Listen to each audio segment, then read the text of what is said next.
Alright, God, can you hear me? Well, so scared of my audio problem, as usual. Okay, you can hear me, right? Based on the level in my speaker here. Alright. Okay, nice. You can hear and see me. Okay, nice. Hi, everybody. Did somebody call for me? You need Yes. me? What are you doing? Oh, this is that...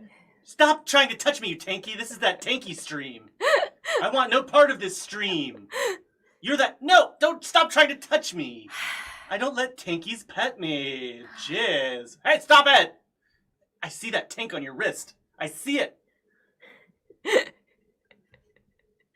How dare you?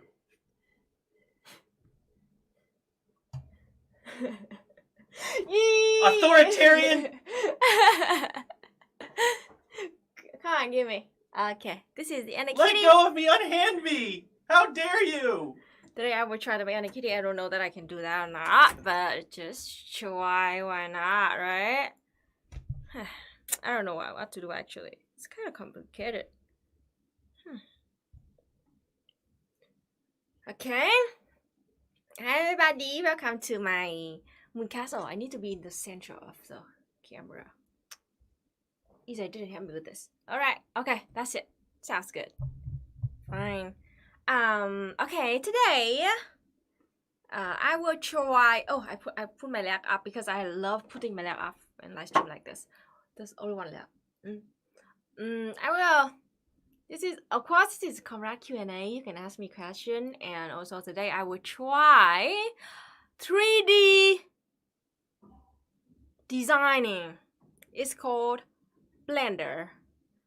Actually, I am not sure that I can be good at this or not, but EJ insisted me on trying this, so I hope that I'm doing a good job. I have no idea.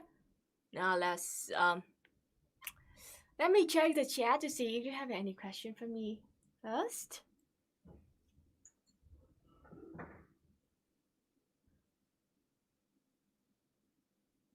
I've got a render in Blender going on right now. Okay, Season X, are you good at this? Can you help me with this?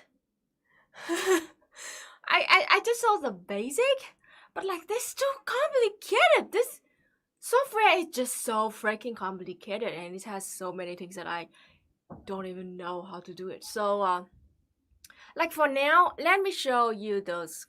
Is this a screen cap? Which is it? Let's see. Wait a minute. I'm just gonna put this down. Where is it? Okay, and then where's my Blender? Okay, here. I will move it to the third screen is here, and then bring up my alright. What is this even? Alright. My OBS. Okay, it's my OBS. Alright, let's do the what the hell? Oh, tablet? Yes, it is. So this is EJ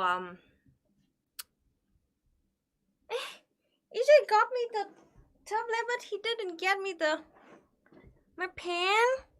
That's weird. Sorry. Wait. 5 seconds.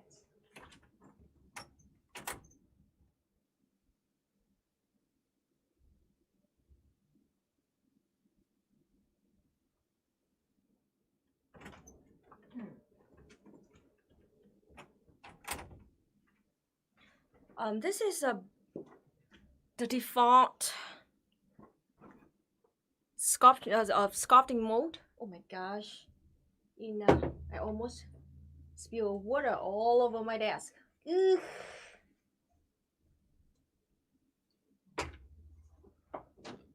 Okay.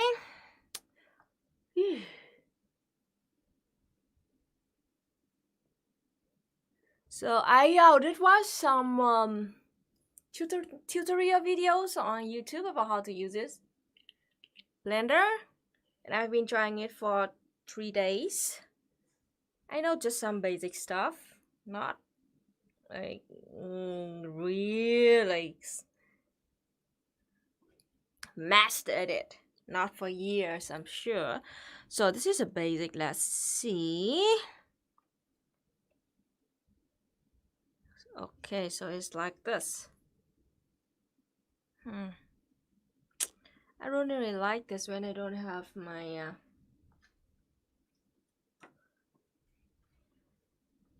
keyboard. I will move my keyboard here because Blender is very important to have a keyboard right next to you when you use this software. Oh, it's so complicated, man.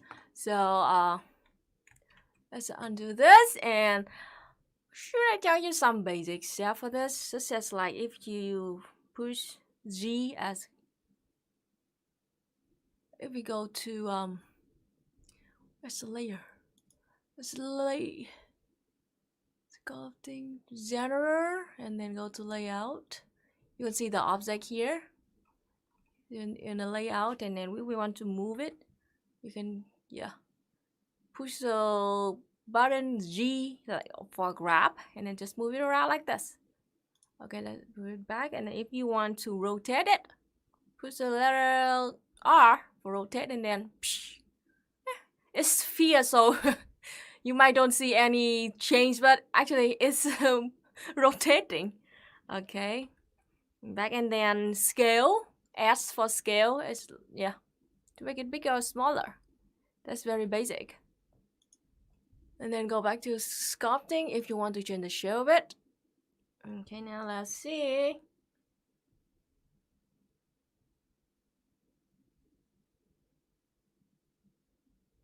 Talking about the Nightmare Before Christmas Express. All right.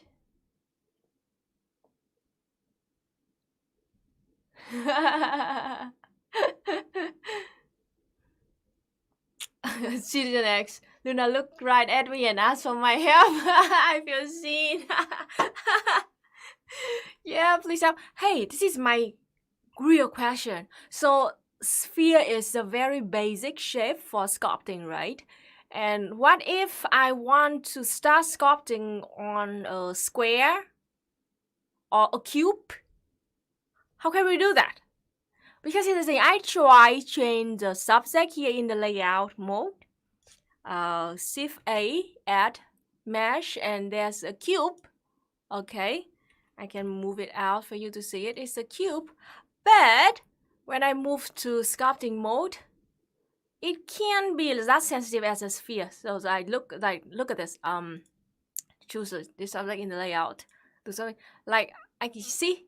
I can draw on this, but if I choose a sphere here and go to sculpting, oh gosh, here, can't do anything.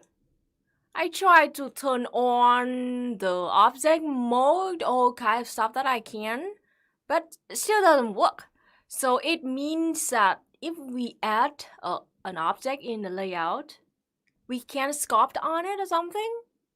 It's very strange to me. So let's choose this. Okay. Oh no, don't tell me that it's just stopped working now. Gosh. Go back to my master cam, okay? It sucks. Go to layout, choose this. Sculpting. Doesn't even work. See? It's very... I can change like this. Let's go to my... Shit. Where is it? My tablet. Okay. I can change like this. Okay. But not real sculpt. So maybe that's a problem with adding the subject in the layout. I don't know.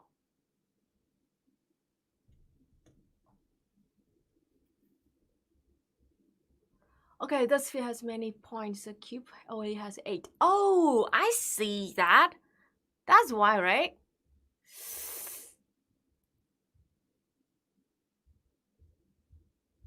I see. Here's the thing. People explain, actually. Is your microphone turned on? Yes, it's on. Everybody listen to it. Okay, because like 90% of the time you forget to turn your microphone on, so I just wanted to make sure. You know the reason why we can draw on the cube? Why? Because on the default sphere, there are many points. But on the scarf, there are only 8 points. On the cube, there are only 8 points. That's why we... Who taught you that? Just people in the chat. Did you fix it? No. And they are teaching me, but I don't even understand. Can you come here? No. Please. It's not in the master cam mode. Nobody care. I'm not wearing a shirt. There's a shirt down here. It's alright. What? Okay, what? Here. What? Oh my gosh. Okay. Go to... Why are you so slow? Okay. I am trying to process. Can you close the door? Oh my goodness gracious, you're so demanding. It's hot. It's my day off. I'm working overtime, you know? You gotta pay me double. Tap to edit with... Push tab. The tab button. Okay, let's go While you're to in this Blender, mode. You gotta go in Blender. And then push tab. Yes. Okay. Then what? Then what? The cube is looking great. Thanks. Dorada said. Where's the thing at? I lost it. Tab. I lost it. With to subdivide. W. Then push W. W. To subdivide. Okay. I don't know. Did it do anything? No. Okay. Huh. Oh. It changed this. Okay. I don't know what that means. Then what? If they say tab or W, they're talking about keyboard shortcuts. You know? Okay. I did it! I'm sorry, I put... Now what? Now try... Let's go back to like here. Okay, and then go to W. And then go to where? I don't know. I don't understand. I saw. You're supposed to push tab to go to object mode and the W to subdivide. I don't know what that means or why you're supposed to do it. Now let's see. You're not in sculpting mode though. You don't have your sculpting tools. Because it's not in sculpting mode, okay? Yeah, that's what I'm saying. Yeah. I don't know. It's impossible. The chat knows way more about it than I do. Ask them. I bet if you scroll down here, I can change this. I have no clue. I've never used this. I used this program for like 3 minutes about 2 years ago, and I gave up immediately because it's too complicated. It's so complicated. But the sculpting part, hey, it did something though. You changed it. I just changed the 8 point of this, and of course I can change it like not. Well, that's a ridiculous system. But not like here, but not on the this. Give Yaron. Yaron can come in and teach you. Yaron, get me in a car. I know Blender. How can we get in touch with Yaron? You need somebody to show you what's. This is like. It's not a bad idea. Can Yaron give you their email address or something, or some way to give you a? Because we can give them a invitation to come in and teach you. Yeah, I do.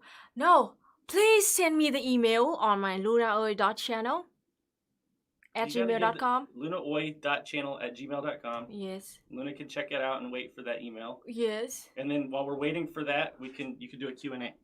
So get your Gmail. You know what to do. Open your Gmail. And then you know how to invite somebody, right?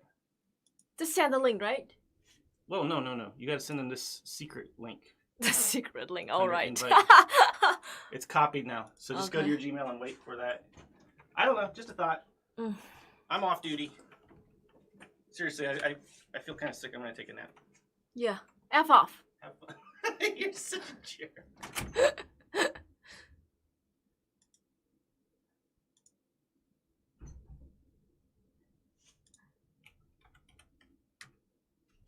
Okay, I'm on my... Wait a minute. This is not the email I want. I know. What the hell? Go to lunaoi.channel@gmail.com.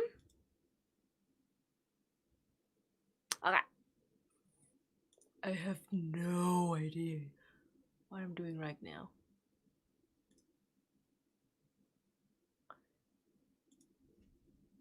Let's put it here. Alright.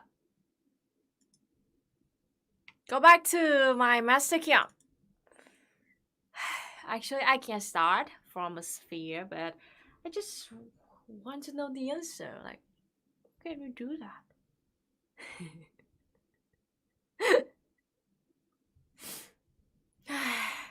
Here's the thing, here's my problem. I'm not good at like high-tech stuff at all. That's why it's so hard for me to learn making like animation or like is this 3D design stuff like this, because I can't remember all the stuff. I guess that I have to print out all the shortcut and in the paper print it out and then stick the paper in front of my face, in the way in front of my face, so I can know what the hell am I doing. Where the email is lunaoi.channel@gmail.com. Okay, lunaoi.channel@gmail.com. Please email me so I can send you the secret link to my MOONCAST so you can join and talk to us and teach us, please.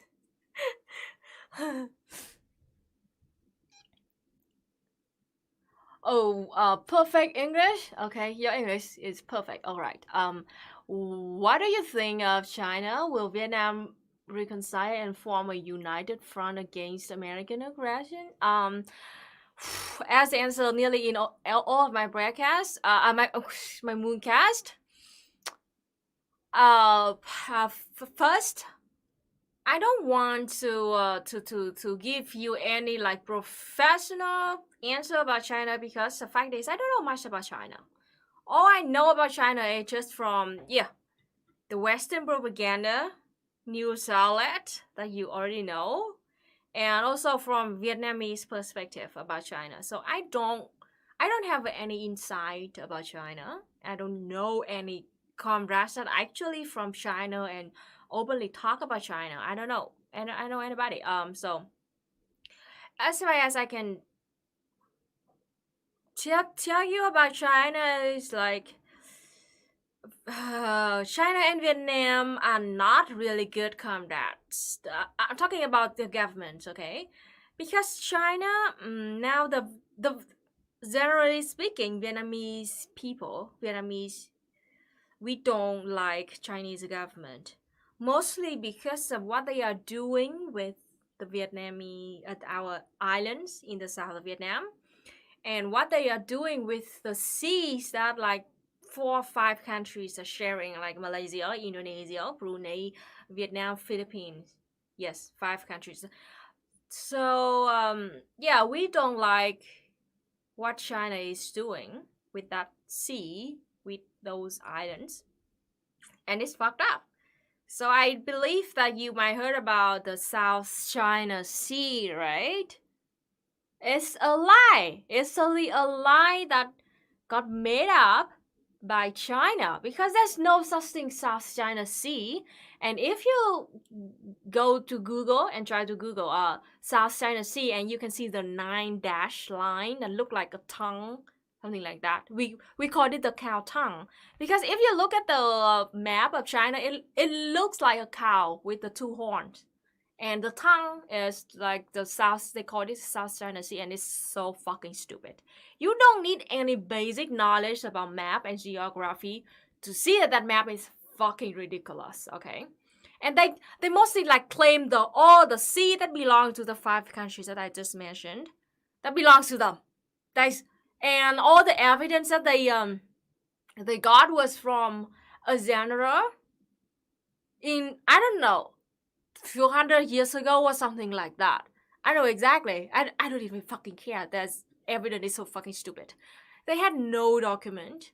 Like even like the map of many of their kings for 1,000 years didn't claim that sea belongs to them. But like there was one general suddenly like draw a stupid 9-dash line in that part of the sea and claim that this belongs to China, and that's the only evidence that they rely on. A few years ago, in 2016 or something, you can correct me if I'm wrong, Philippines sued China in the international court about what China is doing illegally in the Filipino Sea, and they won.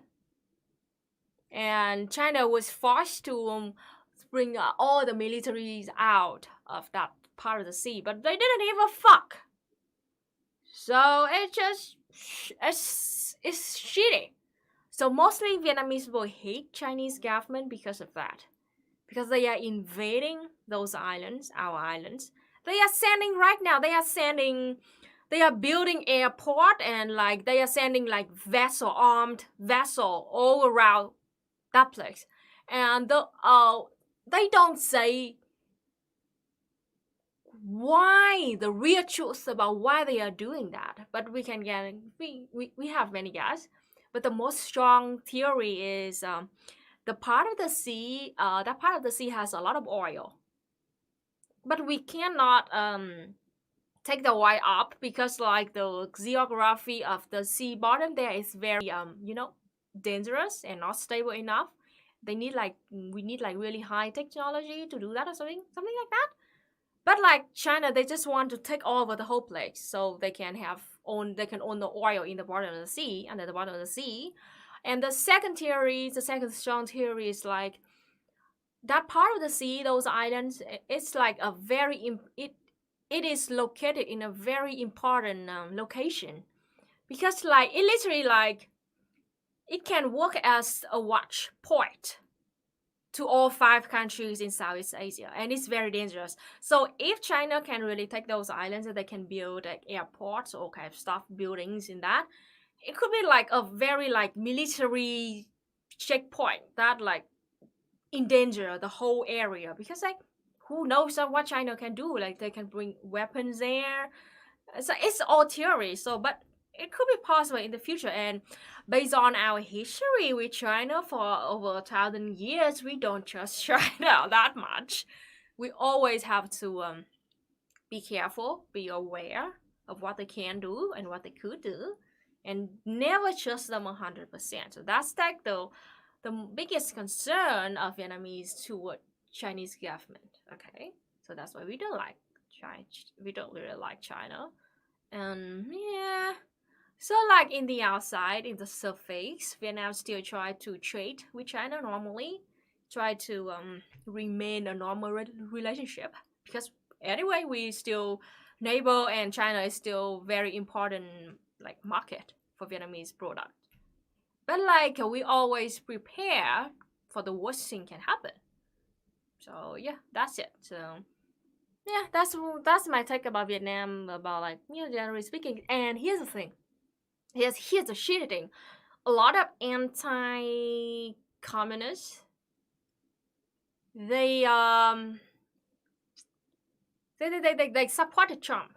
There are Vietnamese living in Vietnam who support Trump because of 2 main reasons. Okay, first, because it looks like Trump is very tough against China, and Vietnamese like it. And second is that they are not well informed of what Trump is doing to U.S. citizens. They don't know. A lot of Vietnamese people, we don't know, because all the propagandas and newspaper, they never say that. They never tell people the truth about what's happening in the USA right now. So like, yeah, all they can see is like Trump is kind of a normal president of the US. That's what they see, okay? And he's tough against China, and that's enough to earn their support toward Trump, for Trump.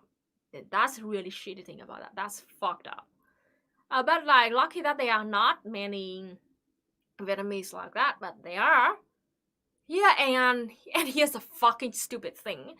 And those anti-communists, when they support Trump because they hate China, right? And they blame all the communists like me who criticize Trump. Like, what am I doing? What I'm doing right now? They blame that if we don't support Trump, means that we support China. And we are slave of China. We are like the China slave.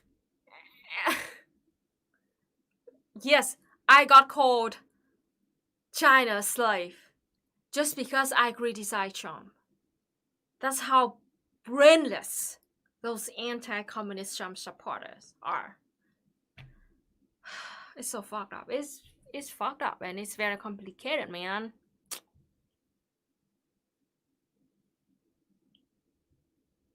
And I don't know. The foreign policy of Vietnam is to try to be friends with all countries, but we will not pick a side. We will not choose a side. We will not choose China or Americans, the USA side. I hope that is what we said. That is what our government been saying for years. But I don't know if like real bad things happen. I don't know what we will do. I have no control in it, but that's what we've been told 2 years also. It's complicated and it's hard because Vietnam is still recovering from the war, and the very last embargo just got lifted like 15 years ago, 14 years ago. So Vietnam is still very poor, still very weak. Our economy is still kind of very unstable. So like if the real bad things happen, like China really invade us or something like that, or like the US like became a fascist and really attack Vietnam or something like that, but attack all the communist country, socialist country, I don't know what's going to happen. I don't know. At least I still believe that if any country threaten the Vietnam sovereignty, Vietnamese will stand up again and protect what we have. That's for sure. Whew, and it's gonna be a hard time, man. I'm scared. Yeah, we will try to stay neutral as much as possible. Does Vietnam have enough economic soft power to have much influence internationally? We have kind of enough soft power to have influence maybe Southeast Asia only, maybe a part of Asia, but not like Europe or America or Australia. No, we don't. We are not. Vietnam is teeny tiny country. Just look at the map. It's teeny tiny country, and Vietnam is still remaining the fastest growth economy in Asia. And Vietnam is becoming a like flying dragon in Asia. That's a fact. But we're still not strong enough because we still have South Korea, like got backed by the US strongly. We still have Singapore, also very strong economy. We have China. We call them like the big brother right up there on the north. What do we do? And Russia. So it's hard. It's hard, man.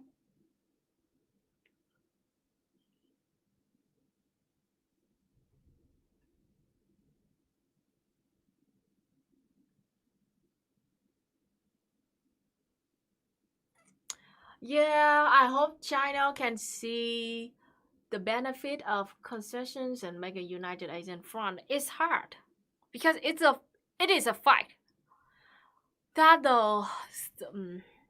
about the history of China, I know kind of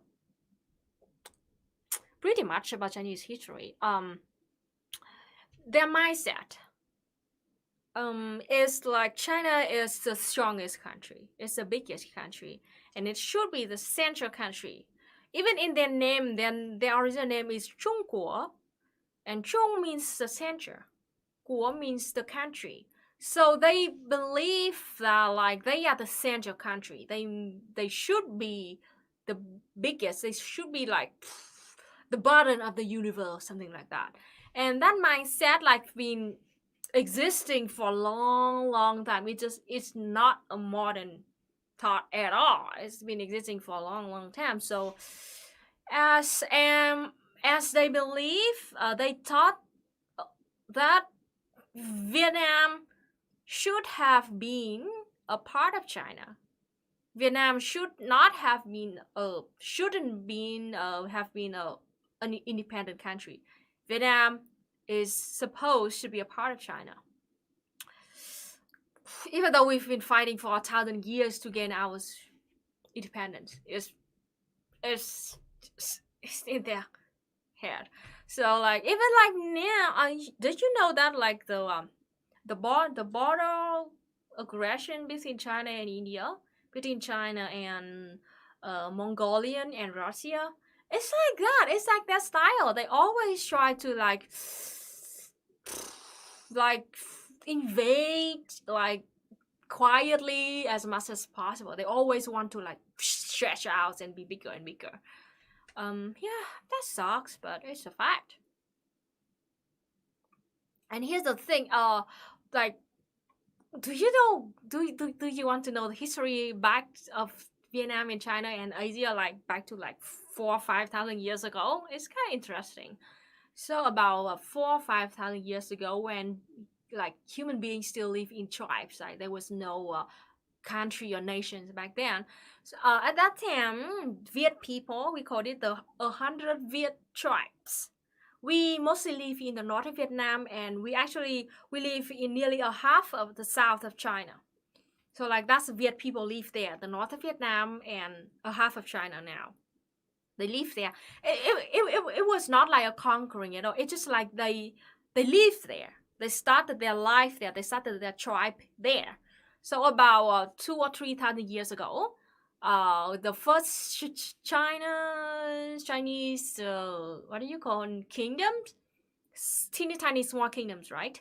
They started like rising up, and they started claim like, okay, this land belongs to our country, that land belonged to that country. So that was how China started.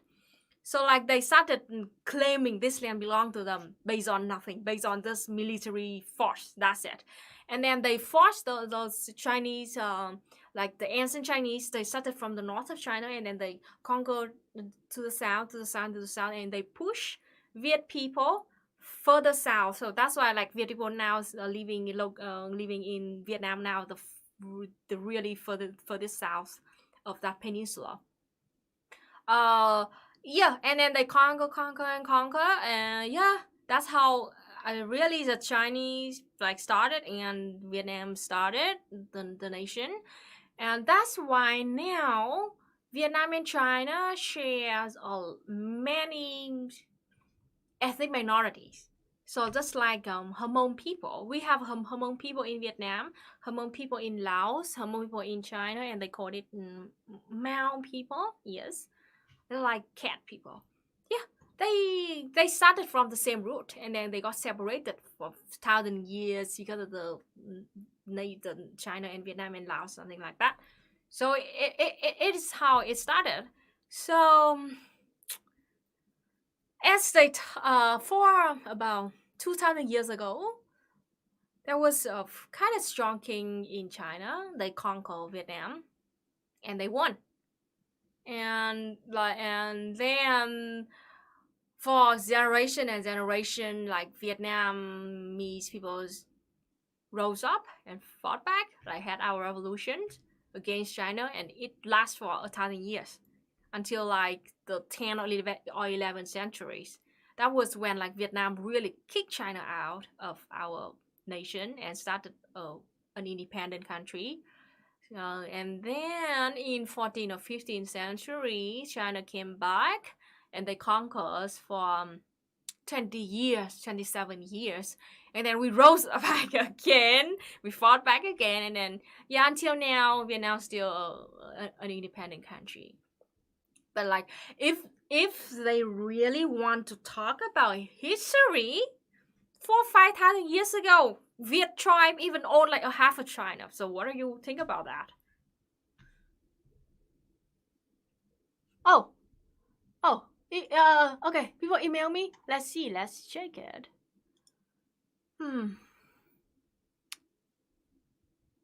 Let's see if I choose the right. Okay. So now we will have 2 comrades here on the chat with me. Will be on the stream with me. Let's send. This is a StreamYard link.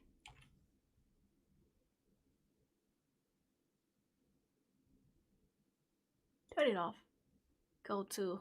I have 3 emails open right now. I'm so confused. Okay. Hi there. Here's the link.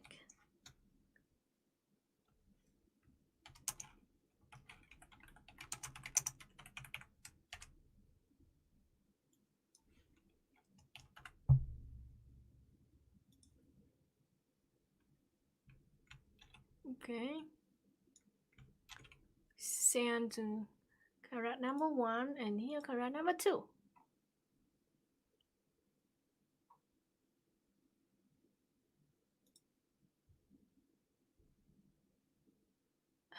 Okay.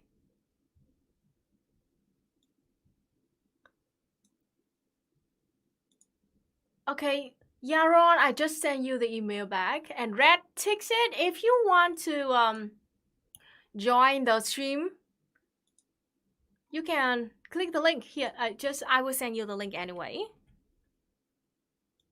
Here's the link if you wanna join my stream. Okay. Done.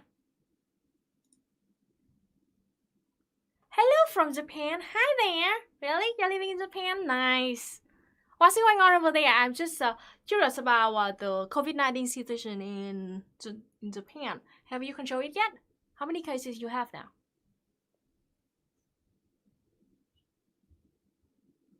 How powerful are the police unions in Vietnam? Police unions are really powerful in the US, which is why it's so hard to change anything. Is there police union in Vietnam? I never heard of that. I don't think so. I don't think that we have a police union in Vietnam. I already made a video about police in Vietnam. You can check my channel for that video to have an insight about police in Vietnam. And the difference of the police in Vietnam is that the police in Vietnam was founded in 1945 by Ho Chi Minh, and they were all communists. Their starting point was all communists. Okay, so generally speaking, Vietnamese police are very nice. Of course, we have like corrupted one, evil ones, but it's not a big part at all. Of course, there are like bad apples in every basket, so like that. But like generally speaking, Vietnamese police are nice. I personally know 2 or 3 police, and they are very, very nice. And we don't have patrols on the street at all. We don't. Usually, police in Vietnam, they don't wear weapons outside. No, just yeah. And they would try to talk to you first. And as me, a Vietnamese born in Vietnam, living in Vietnam for nearly 30 years, I am not scared of the police. It's like when I know exactly that I am not doing anything wrong and I'm not breaking any law. Even like if I don't break any like serious law, I have nothing to be scared of. And that's why I can't understand. Until now, I can't wrap my head around whenever I saw EJ, my partner, like he freaked out whenever he saw police on the street. It was like, hey, there's nothing to be scared of. It just there. Just don't pay attention to them. It's very different. The experience about police in Vietnam is very different than in the US. So yeah. Oh, wait a minute. Welcome, the 2 comrades are waiting in my StreamYard. Where the hell is my... Okay, let me wear this.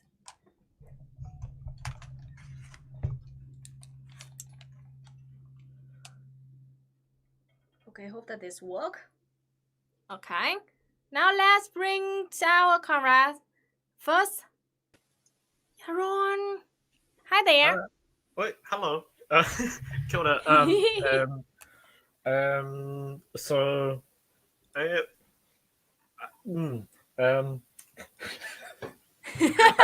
I didn't actually. I didn't actually think that. I was like, get me on the stream. I'll show you how to use Blender. I didn't think that would get a response. Nice. I Yeah. can Okay. use Blender. I was being honest. So, Okay.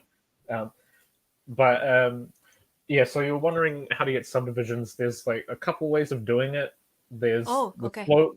There's a slow way, which is using the loop cut tool, which you can just kind of add Okay. cuts to it, and that'll Mm. add subdivision. That's like a really slow. Yeah. Oh. So that's the slow way of doing it. The slightly faster way is to go into the edge menu here, subdivide, and Subdivide. yeah, Oh. and down in the corner here, whenever you use a tool, this menu will pop up, and you can increase the number of cuts that are in it. Oh, I see. So the theory here is like we have to add the point ourselves. Okay, right? Yeah. So Oh. up the top here, you can go between face select, edge select, which is all of the lines that connect to each vertices, which is all the dots. Yes. Yeah, so that's one method there. Another one is to use modifiers, which is this little wrench icon. I see. It kind of allows you to do a sort of I guess it's called like non-destructive modeling, in which you're not actually changing the model itself, but its appearance. It's kind of weird. I'll just demonstrate. There's a subdivision surface tool here, which Oh. smooths out the shape, but because there's not a lot of data to work with there, it collapses it down into a single thing. Yeah, you can change the levels and stuff like that, and that'll change the levels of Oh, detail. nice. I see. It kind of smooths it out into a ball, but you Mm. can kind of combine it with the other method as well if you would like a cube that doesn't subdivide, and then I'll create like something like that with I 5 see. cuts. Go Okay. object mode,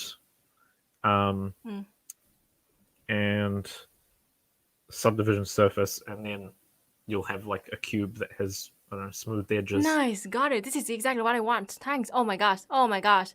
Yes. Yeah. Yeah, and then so obviously you can go into sculpting menu. Mm-hmm.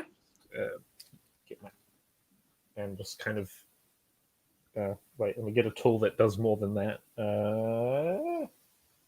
Where are we? Clay. All right, so I've kind of got the effects down low Oh, my pen thanks a first. lot. Okay, got it. Now, here, I will.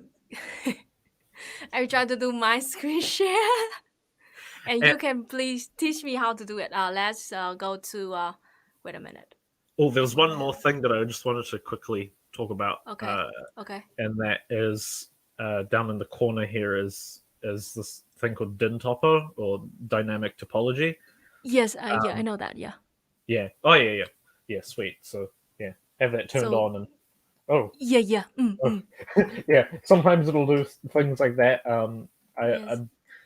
I tend to to not have that turned on, or at least I have it set to something else other than these default settings. I'm kind of rushing through to show them. So just but yeah, that's nice. Okay. That's that. Thank you a lot. Now I will do it online. Please be here and tell me that I'm doing right or not. Okay. Wait a minute. I'm gonna put tablet here. Okay.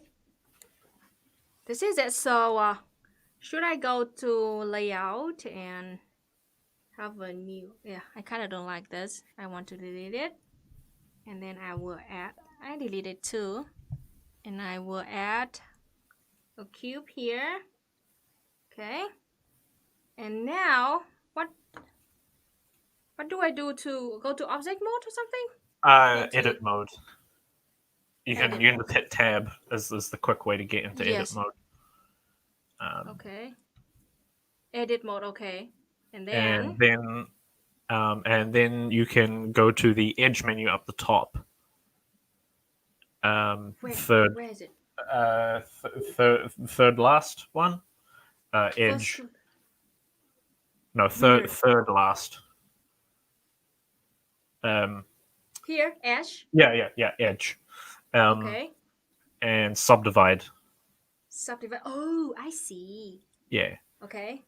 And then go here. And then you right? can open up that thing in the corner, Yes. and you can increase the number of cuts to however many you feel is necessary. Thank you so much. Okay, I know it. Okay, the more I add, the more points that I can sculpt in the future. Oh, 10 is the highest number that I can choose. Okay. So now, how can I like soften it? Where can I soften it?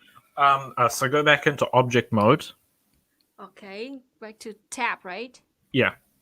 Yes. And then click that little wrench or icon yes. down the side. It's a blue one. Yeah. Yes. Add modifier. Subdivision surface. It should be in the subdivision surface. Subdivision. kind of down the bottom. Here. Okay. Yeah. And then add or split. I have two choices, right? Yeah. Oh. Yeah. Nice. Yeah. And then you can increase the level. Something you want to do is actually also apply the subdivision surface thing. I just realized that I've updated. Like yeah, so because the subdivision surface thing is kind of it's because it's non-destructive, because it hasn't actually edited the model, it's only edited its appearance. Another thing that has to be done is if you go into the subdivision surface menu, yes. Okay. Wait a minute. and click the little arrow up the top of it. Subdivision menu here, right? Is it? Yeah. So in the little cube where there's the settings where you can change it, little arrow up the top. Here. Yeah. And click apply. Apply. And that'll apply the modifier to it, and yeah, it's gone, which means it's actually the changes that the modifier made have been set in. Yeah. Nice. Thank you so much. Now I know how to do it. Yeah. Oh. Yeah. Oh my gosh. I could never find out this myself. I swear. Go back to Master Kiam. Here. Okay. It's so nice. You know what? Like me and EJ, we both of us try to figure out how to work on this, and we both can't. We try to Google it, but like nobody teaches like this. Thank you so much, Conrad. Well, it's all good. I mean, I hope. Yeah, there are a couple of channels that kind of talk about modeling in Blender that I could recommend. Okay. Yes. That Please. I tend to use. What's the name? And now I kind of started watching through like Guru, the Blender Guru. Do you know that channel? Yeah. Blender Kind of Guru, famous. pretty good. Okay, but yeah, Flip Normals is one that kind of just talks about various settings with Blender's sculpt. Sometimes they also focus on another 3D program, but Blender as well. There is also another channel which called CG Matter, and it's this guy, and one of his things is he tends to break down a lot of tutorials into like less than 5 minutes. Oops. Sometimes a couple minutes, which is quite can be quite useful. Nice. Can you spell that for me, please? the CZ mobile something. CG Matter. CZ Matter. Okay. Let's see.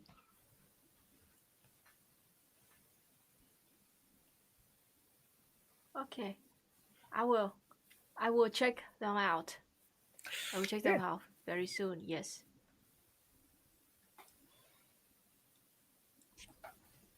Well, thank you for inviting me on to show you.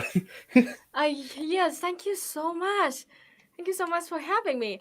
If you want to, if you have any question, you can ask me now, or you can say, oh my gosh, I forgot. Can you introduce yourself to our audience in the chat? Oh I'm right, sorry, yeah. I should Even I, have done this even I earlier. forgot to introduce myself. It was a bit much, just kind of joining in. But kia ora, everyone. My name is Yaron. I am a Maori from New Zealand, or Nice. New Zealand quotation marks. Aotearoa. Oh Um, yes. And like you all, I am, well, hopefully all of you, I am also a communist. So because I think it's pretty cool. Yeah. So it's very nice to meet you. Actually, I know that the situation in New Zealand that like you contain the virus already, right? Talking about COVID-19. Yeah, with COVID-19, I'd say like comparatively, we haven't done as good a job as Vietnam, but I think we've done as good as a colonial capitalist state could do, to be honest. Um, Yeah, I heard that a lot of New Zealand is the example that a lot of racist yeah, shithead use, and they try to forget like Vietnam or like other countries like Taiwan, something like that. But like, meh, that's New Zealand. But yeah, I'm happy. I'm happy that it's safe there for you there. Yes. yeah. They even have we have a kind of a level system to kind of gauge the risk, and yeah, there was a small like second wave that happened in my city, Auckland, Mm. and so only that city went into a higher level of lockdown, while the rest of the country Mm. stayed at a regular level. It basically Mm. just meant that if anyone, it was a little bit complicated because this the city district kind of goes coast to coast, and so um, Mm. there's a region above us that was kind of cut off from the rest of the country during that Mm. time, and so yeah, so some things have been getting like quite difficult to deal with, but I think for the most part we've done a pretty good job containing everything here. And I Yeah. believe just as of today, Auckland City's actually moved back into level 1 with like the rest of the country, so Mm. that's good. Yeah. In Vietnam, we also just have like this kind of same situation. A Japanese expert living in Hải Phòng, a city in the north of Vietnam, and he's been living here for 4 months. Right. And then he just got back to Japan, and I don't know why and how, but like when he got back to Japan and he got COVID-19 tested, and he was positive to it. It's very strange. So now like Vietnam like had to nearly lock down the whole city and then test everybody who work with him or living near him or something like that. Is and we haven't had any new new cases confirmed yet. But like we don't know why he got the virus and when he got the virus and where he got the virus. It's very creepy. So that we don't know what happened. Yeah, I think another thing that was really disappointing in New Zealand is unfortunately we also have our elections at the same time as America's elections. They Really? I don't know that.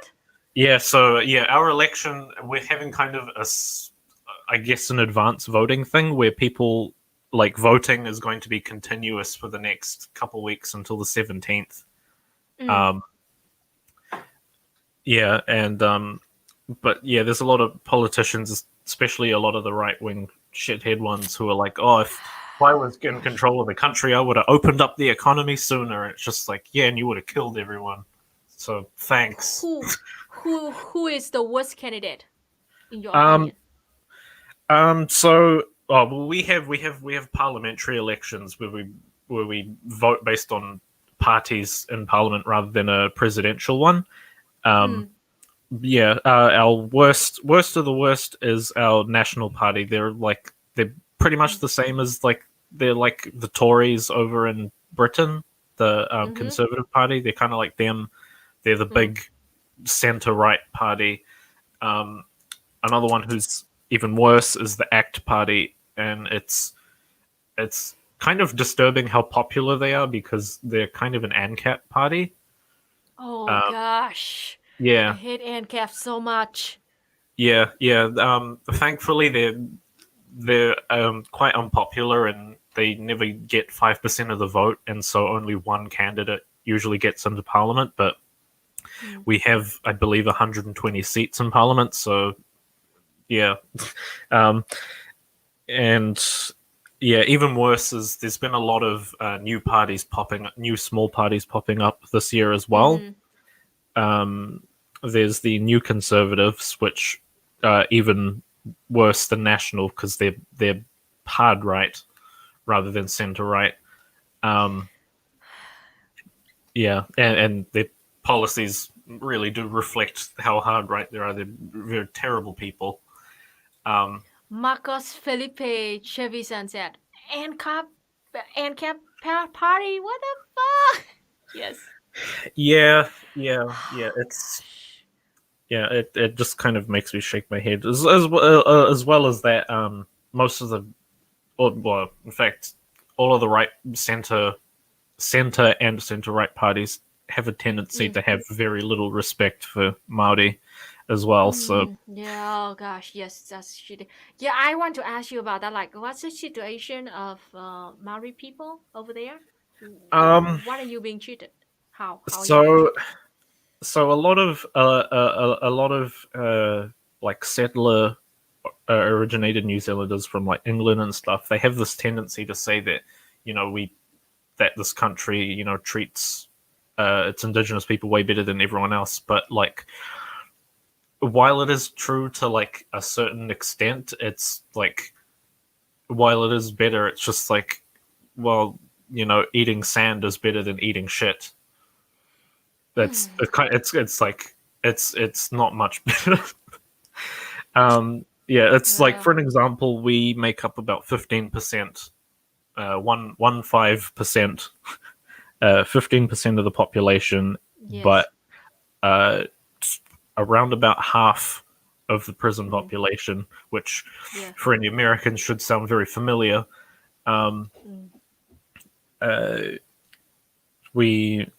There's just like, there's a massive problem with governments always intentionally depriving a lot of areas that Maori and also Pacific Islanders, because we have quite a large Pacific Islander population here, because we are a Pacific Island. A lot of people don't like to admit that.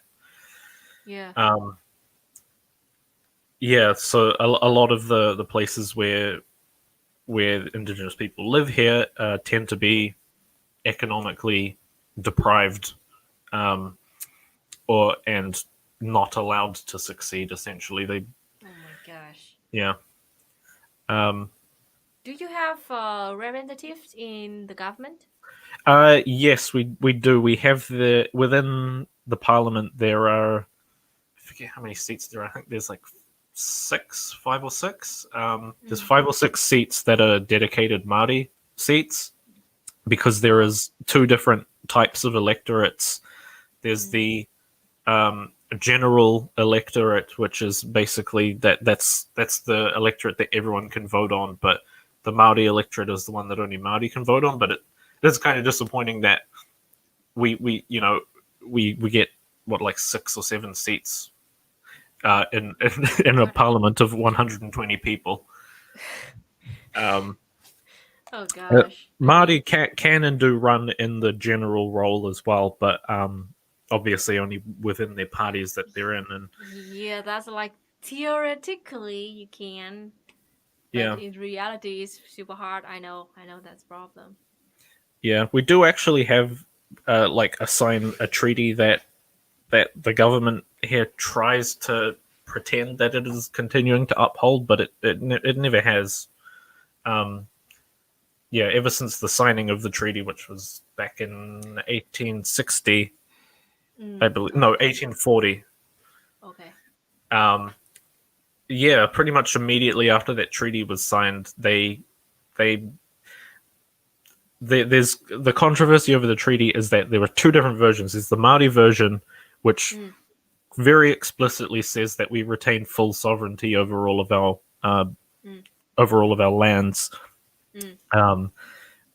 and we retain the full, like we retain the ability to get any profits from um, from Yeah, the yeah. use of our land.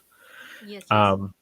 But in the English version, it says that all Maori lands are surrendered to the Queen of England, and we're still part of the Commonwealth, so we're still technically, I guess, a colony with independent characteristics.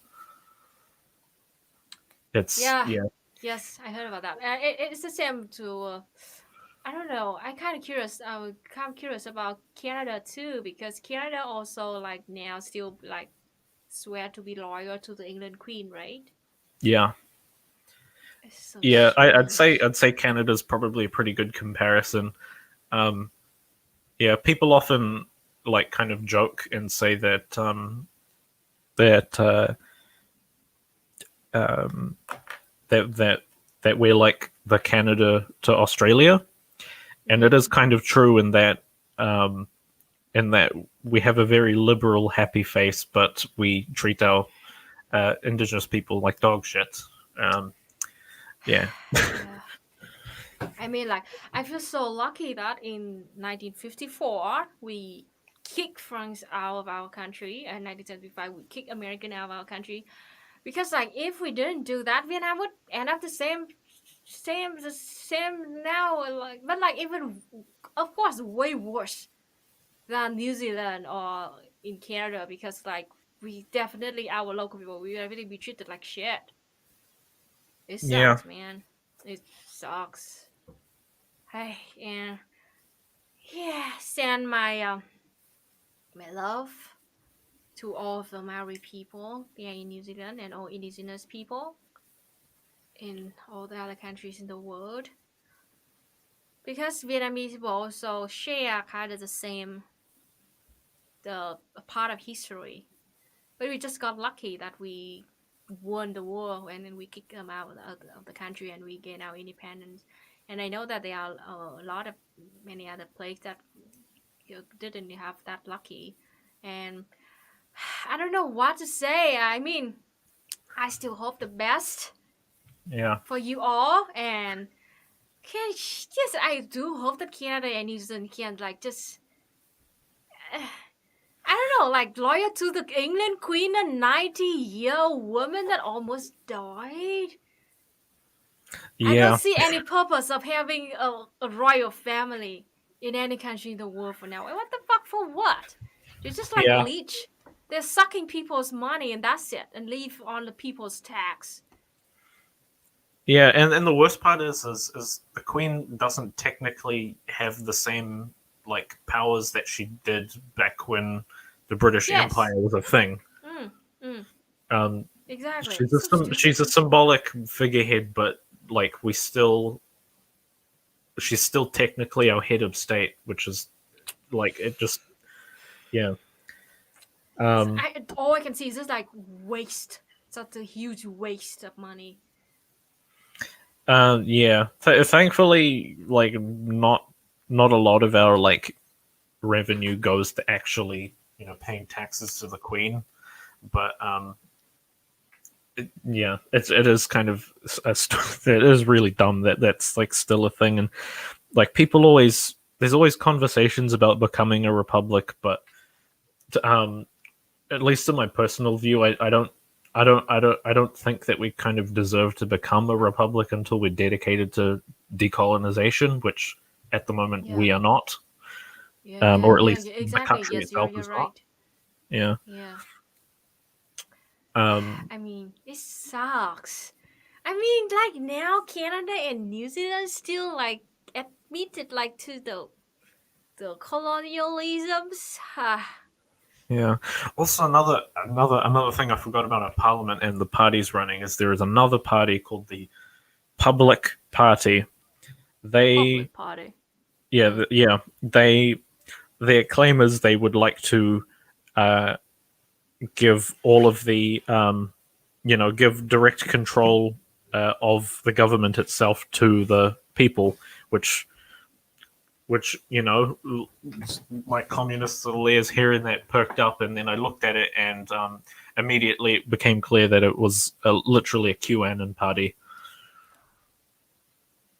Yeah, like Really? it's full of people who buy into that QAnon stuff. Did you know that QAnon just got banned in Facebook? Good. Yes, good. Yeah. I mean, Yeah. Like, actually, I just knew about the QAnon maybe 2 days ago, and I was shocked. Like I knew like a little bit about QAnon, but not really clearly about who are those people, and it's so stupid. Oh my gosh. I'm so sorry. I mean, hey, so how many parties are there in New Zealand? oh goodness me, let me count.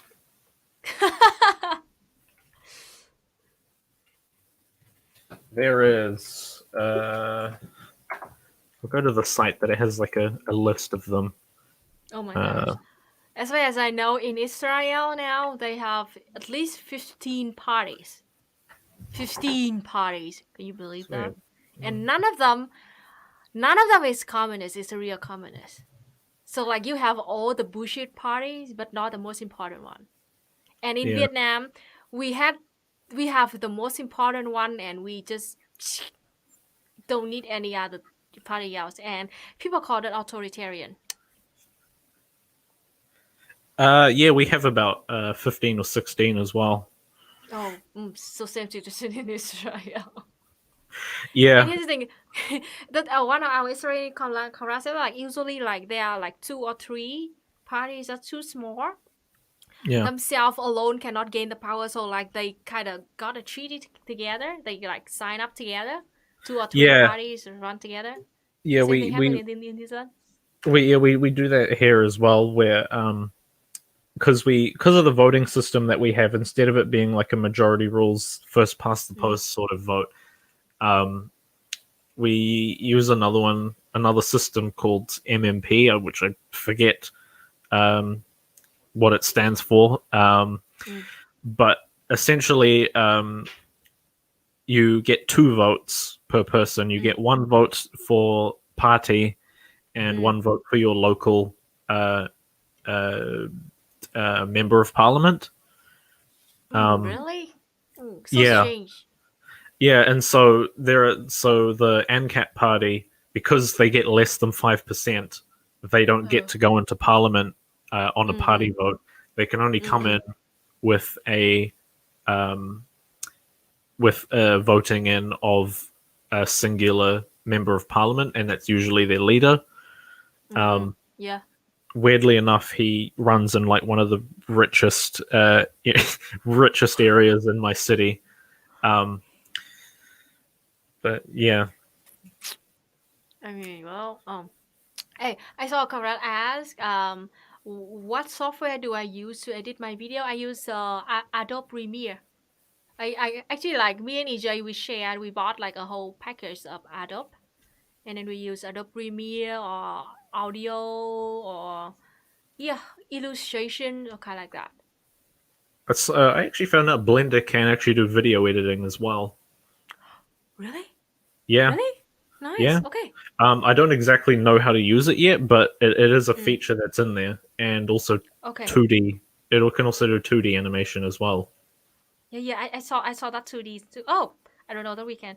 I would try edit video on Blender because like I am now pretty confident with my editing skills, so maybe I can learn it a little bit faster and to see how, and I can I want to kind of mostly I want to compare between Adobe Premiere and this Blender thing. Nice. Okay, good. I'll try it. Okay. Hey, what time is it in your country? It is 4:20 Oh, okay. in the afternoon. Yeah, it's 10 a.m. Okay. Hey. So thank you so much for being here and teach me how to use Blender. I know nothing All about good. it, and yeah, thank you so much for sharing your stories. Yeah. To our audience here. Yeah. So, And then hey, in the future, can I email you if I don't understand anything about any part of Blender? Yes, oh yeah, please. go right ahead. Yeah. Thank you so much for being Yeah. here, All and good. then yeah, bye bye. Talk to you maybe later, or maybe you can just come back in my Mooncast. Actually, Yeah. I'm thinking about turning my Mooncast into a free, like calling live streams like that because I love talking to people like you. Because yeah, Yeah, that'd you're be the pretty cool. very first, yes, your very first Mary Conrad that I've talked to, and I don't know nothing Yeah, about. I actually would like to Yeah. start like posting like making videos and stuff from the perspective of or at least of communism from a Maori perspective. Yeah, So please. yeah. So yeah. Well, thanks for having me. Ka kite. Yeah. Bye bye. Have a nice afternoon. Yeah. Yeah. All right. All right. How do I? Okay. Thank you so much, our Conrad, that teach me how to do this. Use this blender. Oh. I will go here. Wait a minute. I have some stuff that I need to. Wait a minute.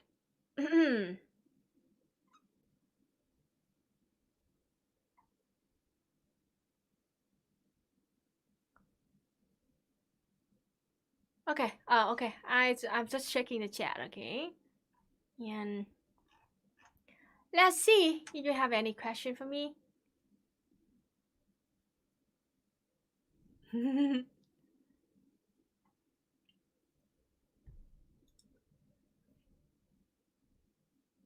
Is she just making tanks? What? Prince of Wales? No. I just talked to Conrad Zeron, who is a Maori living in New Zealand, and he taught me how to use Blender, how to sculpt a cube instead of a sphere. And yeah, and now I know how to do it. Thank you so much. Well, wait. Sorry. Marcus Felipe asked, can we find the Vietnamese Marxist books you use for your Marxist theory videos as PDF somewhere? Actually, you cannot, because I am the very first person, as far as I know, I am the very first person who translate those books into Vietnamese. Do I have the books here? No, I put them in my working desk. No, I am the very first person who translate that, and this is my plan. Okay, this is my official announcement of the plan that earlier than I thought. Me and EJ gonna take like a month off because we had to travel to deal with EJ's visa situation, and then like book more stuff or order more stuff for our store.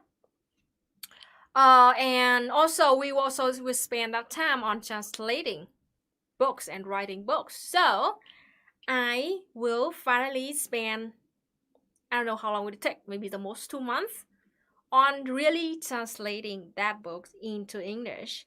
And we will start a fundraiser or something like that for me to start working on that book, because I have to spend like all my time on translating that book, and then I have definitely no incomes in those 2 months. And my plan is after I finishing that book, I would make that book free to everyone. It's a very important knowledge, and I don't want to make any profit out of it. It's gonna be free for everyone. So definitely you will have be free PDF version after I finishing translating that book. And it would be really great if you can consider maybe donate $1 or $2 if you have for that project, because yeah, as I just said, I had to like stop doing any videos, nearly stop doing that. I will make some easy video, but not like real like long, like needed long script, like well script, something like that. So I really appreciate that if you can donate to help me a little bit with that 2 months. But yeah, after I made a promise, I swear that when I finish that book, it would be free for everyone, and you're free to translate that books to all kinds of language that you can. Then I really appreciate that, you know. And by the way, I'm sending my big thanks to all the comrades out there who translated my videos to many other languages. I myself a non-native speaker, and I know that it is very hard. It is very difficult to translate my videos into other different language. It's a lot of effort. They paid a lot of effort for that, and I feel really thankful for that, and really, really highly appreciate what you did, and for the book too. Yeah, and I hope that when you translate the book, you can like make it available as much as possible for people in your country and the home country. Yeah, yeah, for sure that I would try to have that book ready before Christmas. Okay, it's gonna be like my Christmas gift to I don't know, hundreds of thousands of comrades out there in the world. It's gonna be a hard job, you know, and I do believe that I need to rewrite the book, not just translation only. I have to rewrite it because I have to rewrite it because the book is very super condensed, you know. It's super condensed, and then like sometimes it mentioned a very complicated definition terms without giving us. It mentioned a very complicated terms without giving any definitions, and I will have to add definition, maybe appendix, something like that, for you to understand more. But like, yeah, that's mostly I will do. It's like this thick of a book. It's not easy, yeah. Yeah. I have to take some drink. How do you think the USSR could be restored? If it could be restored, it's good. It's gonna be good. But it also has to learn from the past, learn the lessons from the past. What did they do wrong, and what caused the collapse of the USSR? And also learn about dialectical materialism. Learn about the difference between the past and present, the strong point, the weaknesses, fix all the weaknesses, the problems, and enhance all the strong points. Okay, it's gonna be good, but we cannot apply the exact same model at the USSR like 40 years ago. No, we can't. We have to modify it, have to change it. I do like that idea.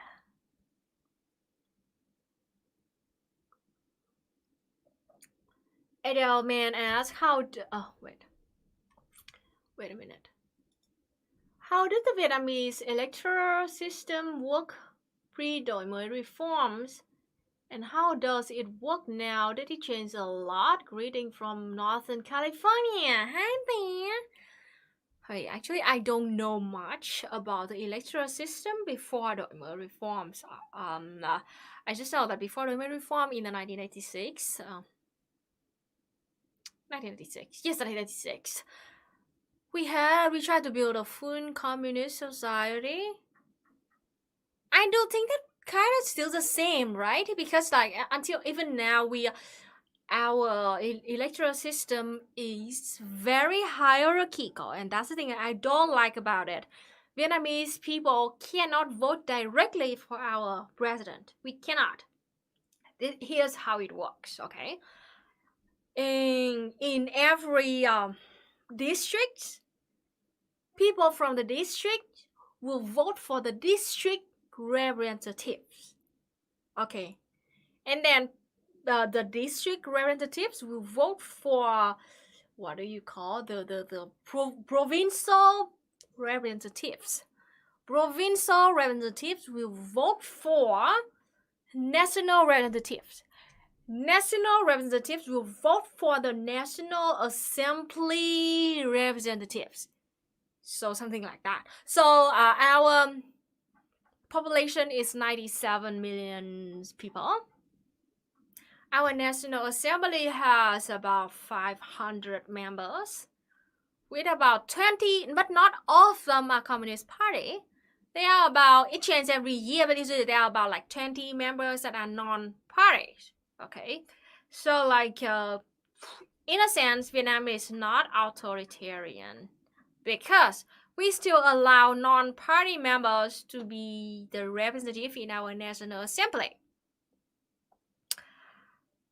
Yeah, that is how it works. So like we vote like from local level to a provincial level and to a national level and to a National Assembly level, something like that. And the National Assembly members will vote for big positions such as president, prime minister, something like that. Yeah, we'll vote for that. So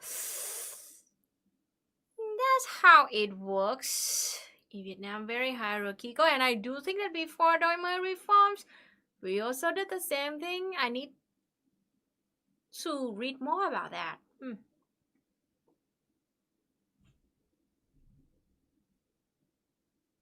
Okay. Matthew Watson asks, how are attitudes towards gay and transgender people in Vietnam? I have heard conflict information, and I'm wondering if I should stay closed when I move there later this year. Oh, really? You're moving here later this year? Nice. Here's the thing. The violence toward like LGBT people in Vietnam is super low. Yes, I made a video about LGBTQ plus community in Vietnam. EJ, my partner, interviewed a trans woman in Vietnam. She's an ethnic minority trans woman. So like she is a very like in the indigenous group of people, right? But like she, if you want to just watch that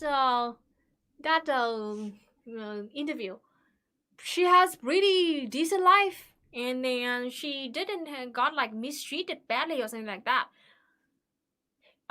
Here's the thing.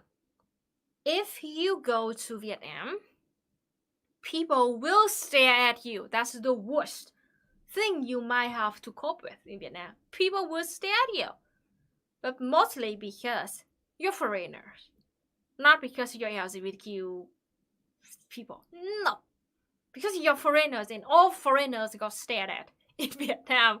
Because as you know, like, Vietnamese are like really like, I don't know, kind of one race. Please correct me if I'm wrong, but like we mostly like looks the same, black eyes, black hairs, like look like me. We don't have much of diversity in races situation. So whenever they saw foreigners like Indian or Brazilian or USA black people, things like that. See, we all got stared at, and it's a thing like there's an interview of a black woman living in Vietnam in Saigon. You can go to YouTube, and it's very famous interview. You can go to YouTube and type out like black people in Vietnam, something like that. Interview black person in Vietnam. Yeah, and that interview will pop up as the first recommendation. She's a black woman living in Vietnam with 2 of her kids, and she's like the first thing you have to understand, like people stare at her in the street, and people will want to touch her hair in the street. At first, she felt a little bit like offended or something because it's like it is like rude in her culture. But actually, in Vietnam, touching somebody's hair is totally normal. It's like when people like your hair, admire your hair, and like your hair is very special, they will want to touch it to like to see like how it feels. So like when I work in my company, people will want to touch my hair all the time because like it's very long. I had a longer hair, very silky and kind of healthy, and they touch my hair all the time. So I don't feel any offended about that because like I even like it because it means that like people love my hair. It means that my hair is beautiful. So please, if you go to Vietnam and people like stare at you, people want to maybe touch your hair, something like that, please don't consider it as like a racist action or something. It's just like pure curiosity. We're just curious. Sorry for that, but like this is how we think. And yeah, and based on Isa's experience in Vietnam for nearly 10 years, here's the thing.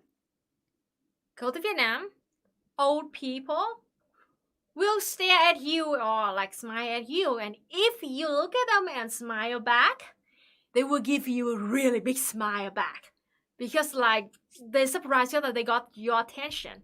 Like adult people will try to say hello to you on the street, or as he just said in one of his tweets, he went out early in the morning for a run, and then a random adult young guy just like said hello to him and then offered him a bottle of water, and they talked for a little bit and then separate a different way, and that's it. Especially talking about kids, Vietnamese kids, they are very lousy. Vietnamese kids like will see you from like hundreds of meters away, and then they will scream out loud. They will like all wave and then scream, say hello to you. And if you hello wave back and say hello to you, they always smile and laugh so hard. All they want is your attention. So please be calm. Be ready to always wave back and smile and say hello back to everyone. And that's it. And here's the thing. If you live in big city or anywhere, just do not go out in the middle of the night or 2 a.m. in the morning.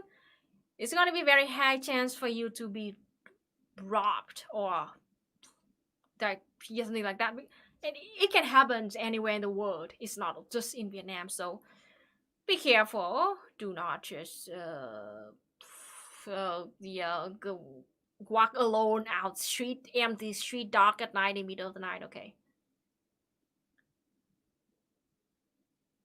Oh, hi Vietnamese comrades over there. Xin chào, mình là Luna.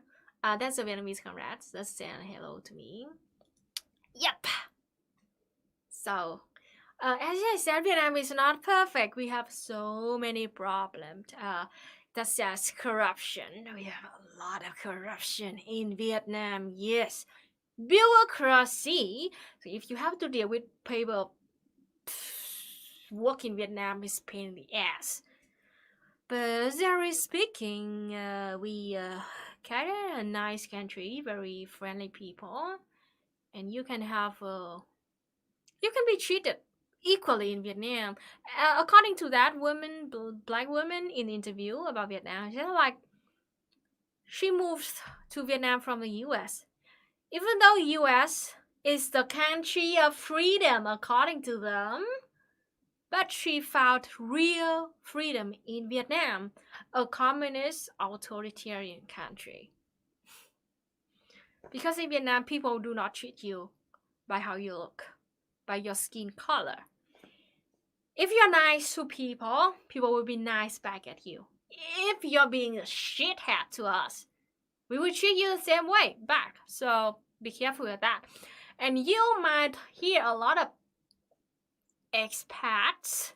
I hate using the word expats because why do white people moving to Asia, they call themselves expats? But why like people of color, moves to the US, they call it immigrants. That's fucking racist. But those expats in Vietnam especially, you will see them like talk shit about Vietnam, how horrible, how dirty, how polluted this country is. But here's the thing, question them, ask them, so where are they now? If they still live in Vietnam, so why the fuck do they just get the fuck off this country? Like, they decided to live here, make a fortune here, and still be racist to our own people. What the fuck? We have too many shitty expats here already. So I'm calling you now, good comrades over there in the world, please come here and experience Vietnam for yourself. Because now shitty racists, shitheads, are outnumbered in Vietnam. I don't know why though, all these shitty people move abroad or something.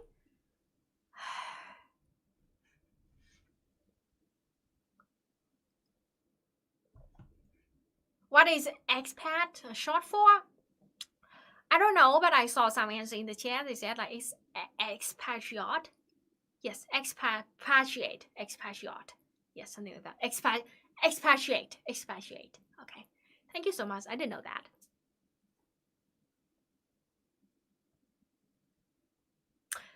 I heard of Hakim.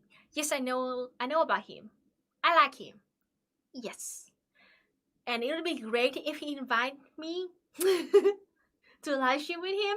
Please, if you watch Hakim and you might have a chance to watch him live, can you please give him my words that I am open for a live stream with our Hakim comrade.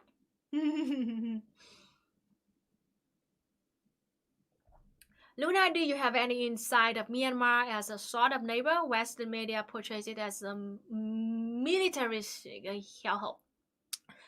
I hasn't been to Myanmar myself, but EJ had been to Myanmar for a few months, and this is what he's take about Myanmar. Back in the wartime, 40, 50 years ago, 100 years ago, Myanmar got conquered by Britain, okay?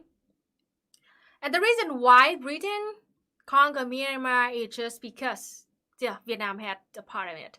France conquered Vietnam, made Vietnam a colony.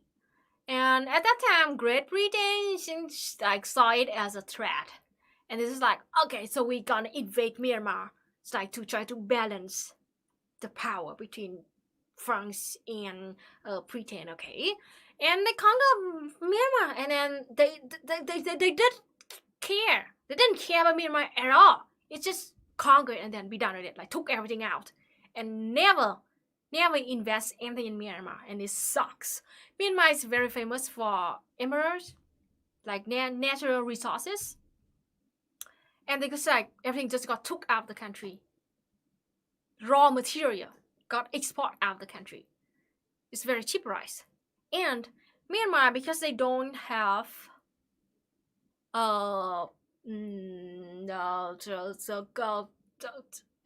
materials conditions, they don't have enough machine technology to like produce products inside the country. So like they have to import back those products with really high price, and that really sucks for the economy. And yes, there's the military dictatorship in Myanmar, as far as I can tell.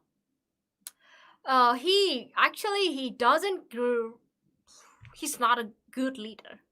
He's not good at leading the country economically at all, and it sucks. And then in Myanmar, EJ been to Myanmar in 2017 or 2018, and like there's barely no Wi-Fi. Like the only thing he can do is the the 3G phone, like the smartphone 3G, because there's barely no Wi-Fi. And electricity is not only like available in big city, in like small rural area, like only like a half of a day would be no electricity. And a lot of people still cannot access the clean water. It sucks, but it's still a very beautiful country.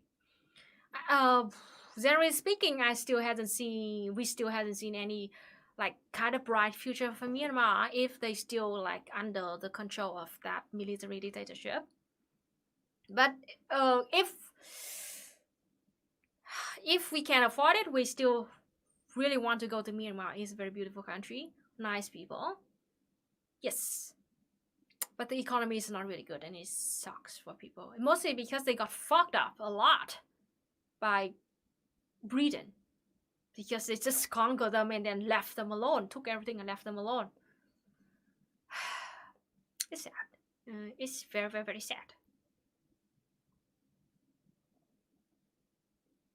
Mostly now, Myanmar can like the main money resources for Myanmar through like exporting raw materials.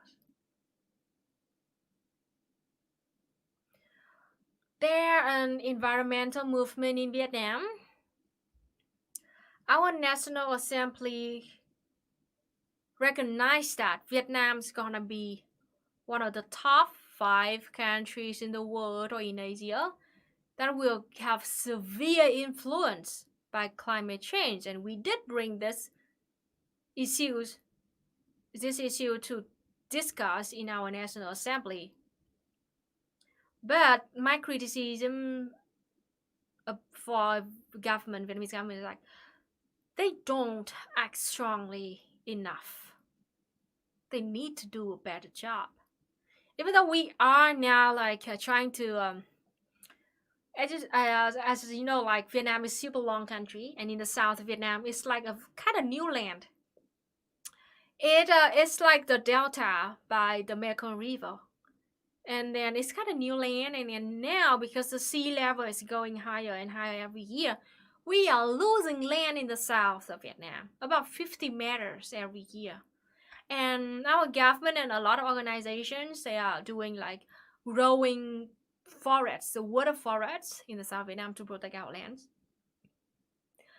All we did is just like to try to slow down the procedure. It's not like it's because like the whole world is fucking us up. So we can do only can do our best. And then there are a lot of corrupted government members, governors, that like they just took a shitload of money from like very many programs. I don't know, plans that like very harmful for our environment, but they still allow it to be built just because they want to take money, bribe.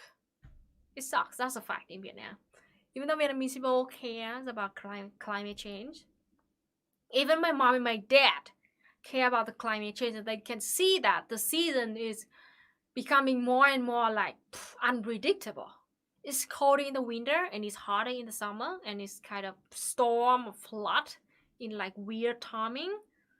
And that's I haven't seen any climate change denier in Vietnam. Mostly all of us recognize it, and we care about it. But the thing is, there are some high position guys in the government. They try to like ignore that problem because they want to make money off it. There are a lot of big corporations that got like business in Vietnam that very harmful for the environment, such as the Formosa Steel Company. It's a Taiwanese company made steel. It's fucking bad for our environment.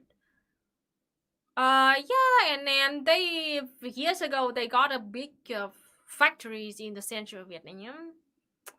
I don't like that, but well, we should do it. And then we also had to import. Can you believe this?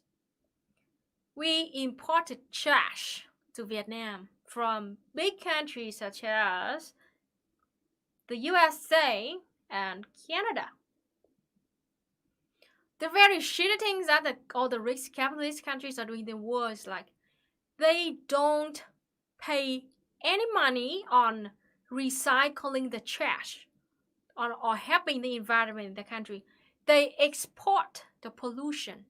They export their poisonous trash to poorer country. Okay, and Vietnam and Myanmar, Malaysia, Philippines, Indonesia. For the last few years, we've been like found out and banned and for a lot of illegal containers full of trash, poisonous trash, plastic trash. And just shitty thing. A lot of companies in Vietnam, because like they got paid for doing that, you know. Those companies who export trash from rich countries, they paid people in poorer countries to import their trash. So like there were last year or something, there was one guy, a CEO of a Vietnamese company. He got like investigated and like because he faked document and he have imported poisonous trash into Vietnam, so he can get like paid a shitload of money. That's a fact. It's very fucking shitty. So like those rich countries, they're fucking hypocrite, and they will never tell the truth to their own people that they are just collecting the tax from their own citizens, saying that like this tax is gonna help the environment. But no, those money went to the pockets of the big guys out there, and then they export the trash to poorer country. They are doing nothing to help. And those like poor country like Vietnam, we have to fight so hard because they put pressure on Vietnam, poor country like Vietnam, to import their trash legally, both legally and illegally. They are paying people to import their trash. Let's talk about this. This makes me feel fucking headache. And you know, we found out a lot of evidence that when we refuse to import containers of trash from rich country, those ships, they gone back to the ocean and dumped containers of trash to the bottom of the sea. That's a fact. And I bet that the Western media will never report any news about this.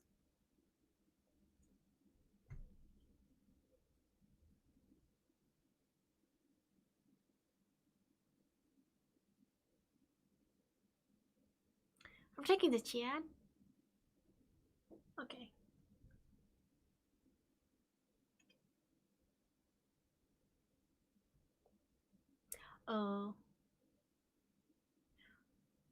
Oh, hi Luna. Can you tell about how Vietnamese people see Mao Zedong and the Chinese revolutionaries? Generally speaking, Vietnamese people don't care very much about Mao Zedong. We respect him. Okay, we respect him. We know that Mao Zedong is very important to Chinese people for the revolution path of China. We respect that, but we don't really care much about Mao Zedong because we have Ho Chi Minh. Just like we learn Ho Chi Minh taught in school, just like Chinese learn Mao Zedong taught in school in China. And a lot of Chinese also like very respect Ho Chi Minh. Yes. Yeah, and Chinese revolutionaries too. They are very brave people. Even though in the 80s and the 90s when Deng Xiaoping did like shitty things, right? We don't agree with that. We all know that. But generally speaking, we respect the Chinese revolutionaries. We still consider them they are comrades. They were comrades with Vietnam. Yep. The relationship between Vietnam and China is very complicated, and I can't Just use one word to describe it. It's not good or bad. It's not like we hate them or we admire them.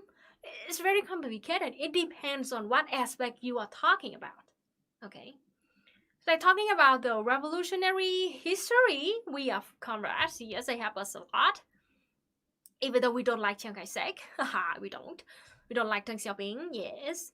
But like generally speaking, throughout the Vietnam War with America and the USA and France, Chinese people did help Vietnam a lot. Okay, but like in the sense of like they did attack us, the North border of Vietnam in 1959. We never forget that. We are invading the island of Vietnam in our sea right now. That is a fact, and we hated it. So it's very complicated, okay? But we respect Mao Zedong. We respect the real revolutionaries. Chinese revolutionaries, yes.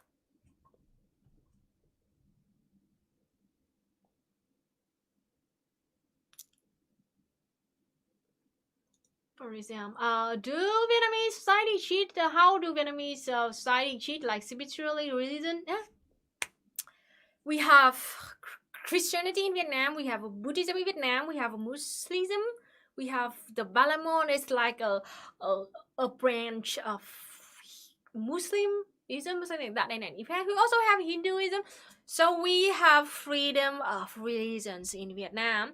Please do not buy any propaganda, especially made by the Human Rights fucking Watch. Said that there's no freedom of religion in Vietnam. That's fucking bullshit. Okay, here's the thing: to prevent like cult that's like harmful to people. So a religion want to work in Vietnam, they have to like register to the local government and wait for the approval. Okay. And that's it. If you got the approval from the government, you can like build church or pagoda or temples in Vietnam, and that's it. The only one thing you can care about is like do not trick people, do not like take people's money illegally, something like that. Like do not like fool them. Do not like we will not allow people to use religion to manipulate people, especially using religion to try to overthrow the government. That's illegal in Vietnam. Yes. So like here's the thing. It is the truth. Christianity in Vietnam, Christian in Vietnam, a lot of them has been used by a lot of outside force to like to spread like fake news, anti-communist Vietnam propaganda. Yeah, so you can see that there are a lot of Vietnamese Christians who are very anti-Vietnam, anti-communist, because like they got misinformation by the outside force that like, under the name of God, under the name of Jesus Christ. So it's a fact. It's a fact. It's a fact. But we have freedom of reason in Vietnam. Okay, just do not start a cult here. You will be in trouble for it.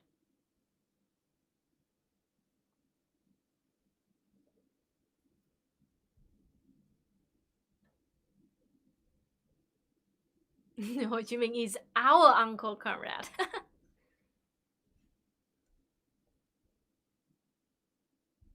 Exactly. Gav 123 said like students of Vietnamese students in their country, I guess. So like he support the communism, but he hates China. Yes, that's very common in Vietnam. Because as I just said, I just rant about China. It's very complicated, and we hate the Chinese government about what they are doing with our land, our island in the south. So yes, Vietnamese will never trust Chinese government. Vietnamese will never trust 100% Chinese government, and we, in a sense, we don't like them. Just please stop doing what they are doing in the south, in the East Sea of Vietnam, and we can be good friends.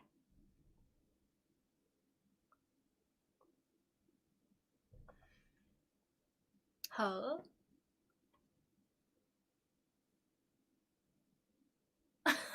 Can we create a cult in Vietnam about Ho Chi Minh and Marx as his God? You can try that, but it's gonna be hard for you because we all learn dialectical materialism since very young age, and we never consider Ho Chi Minh or Marx are like God or something, or like flawless. No, they are human. They made mistake. All of us know that, and we consider them as people, as human. We don't see them as like that flawless gods that cannot be questioned. No. Marxism taught us to question everything and look at things based on the material facts. Okay. Good luck with that.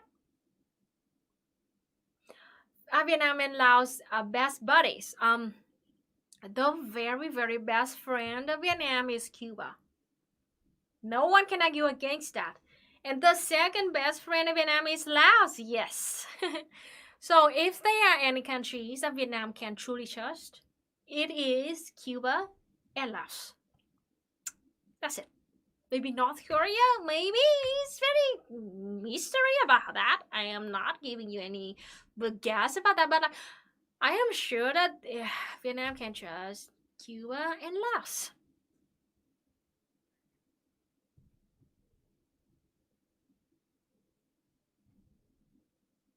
Reading the chat. So Vietnam and Cuba have really good relationship until now. You know, it's like this COVID-19 started. We gave Cuba the technique to make our test kit.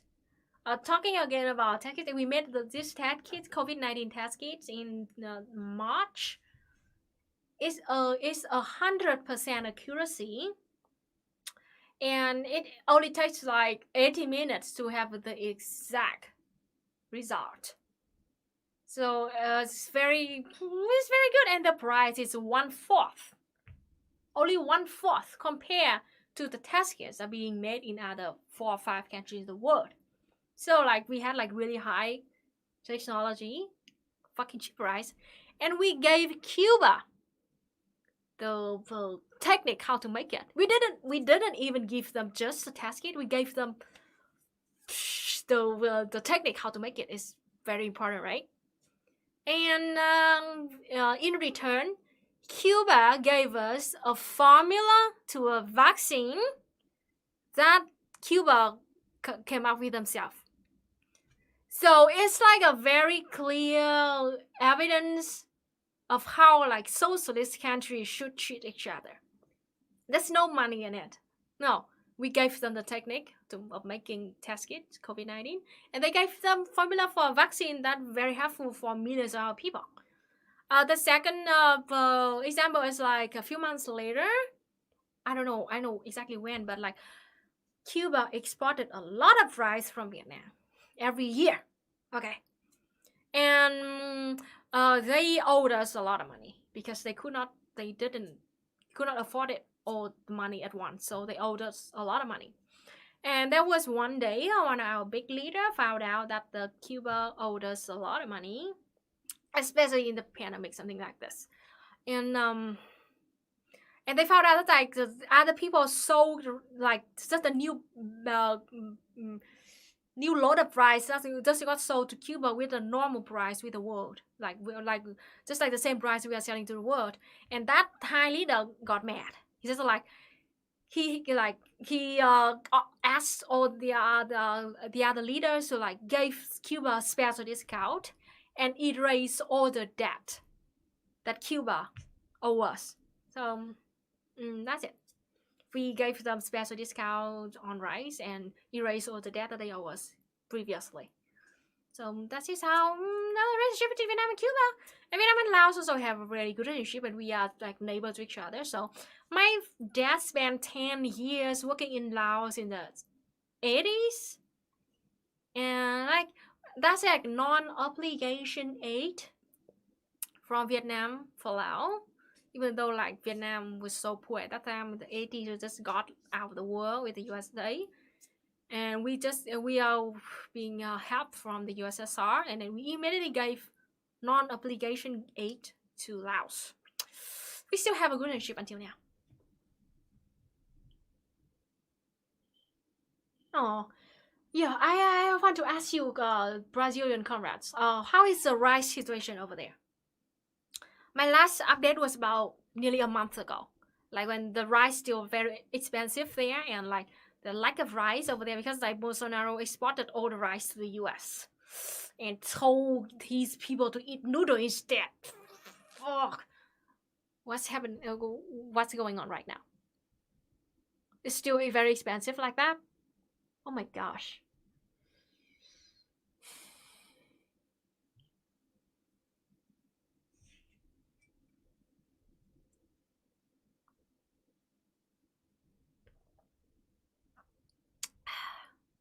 Cambodia doesn't like Vietnam. Yes, talking about that. Yes, because we consider Cambodia is like a backyard of China. They got a share of money from China, share the investment from China, and now they are like the puppet of China. Correct me if I'm wrong, but as far as I know, the Hussein, the prime minister of Cambodia, still in charge, but they got influenced a lot by China. And if you go to Sihanoukville, actually, I came to China last year. I came to Cambodia last year.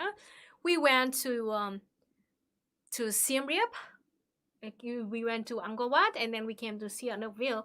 It's not as in Siem Reap. It's like it's kind of okay. It's like a tourist province, but in Sihanoukville, my gosh, it's horrible. They are flooded with like Chinese real estate. I can see like huge Chinese casinos there, like restaurant, hotels, the shops. Like it's so crowded, and the infrastructure is so bad. It's like the country didn't really care about the road system. It sucks. Okay, the road system there sucks. Teeny tiny small roads, really bad conditions, but too many cars. There are too many cars, like always like traffic jam, like nearly more than a half of a day traffic jam.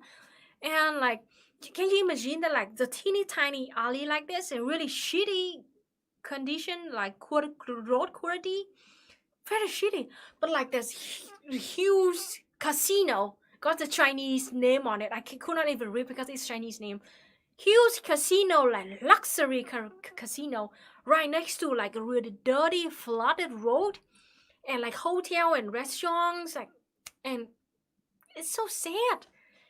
It's just like the country got sold to Chinese companies and corporations without any like future planning about infrastructure or like care about the life condition, the living conditions for the local people. No, just sold every pieces of land to big corporation. There's no park.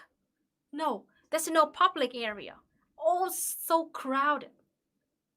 We walked there and both me and EJ, like, we were shocked, right? It was like, how can this happen? It's just so sad.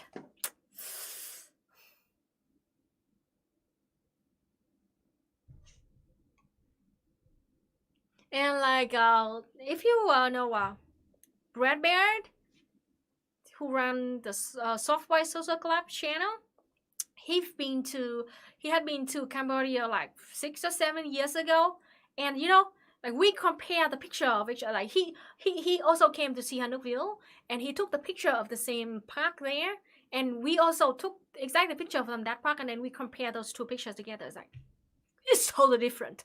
Just like 5 or 6 years ago, it's like still a very quiet, beautiful park with like roads out there, but now the park disappeared and it's flooded with vehicles and new buildings, teeny tiny narrow roads.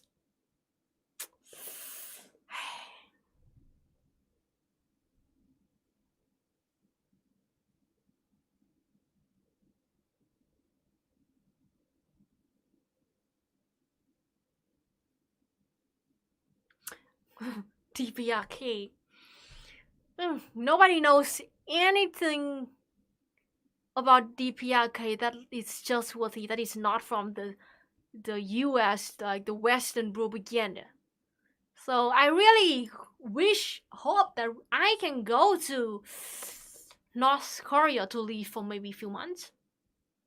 I wish I can do that. I think that I have a higher chance than the US citizen. Since I am a Vietnamese citizen. If I can do that, I will. If I can afford that, I will definitely do that. I'm so curious. Yeah, Pol Pot is feudalist, chauvinist. Yes. Pol Pot, he started himself as communist. He claimed himself communist. But in 1981, the Khmer Rouge officially announced that they are not communists anymore. And they are chauvinists. They are, crazy.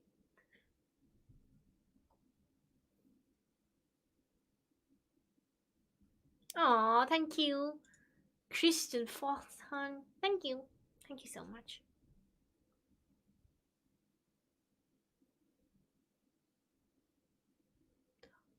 Really? Non-Chinese are not welcome in Sihanoukville anymore. Kampot and Cap are still good. Really? That's sad.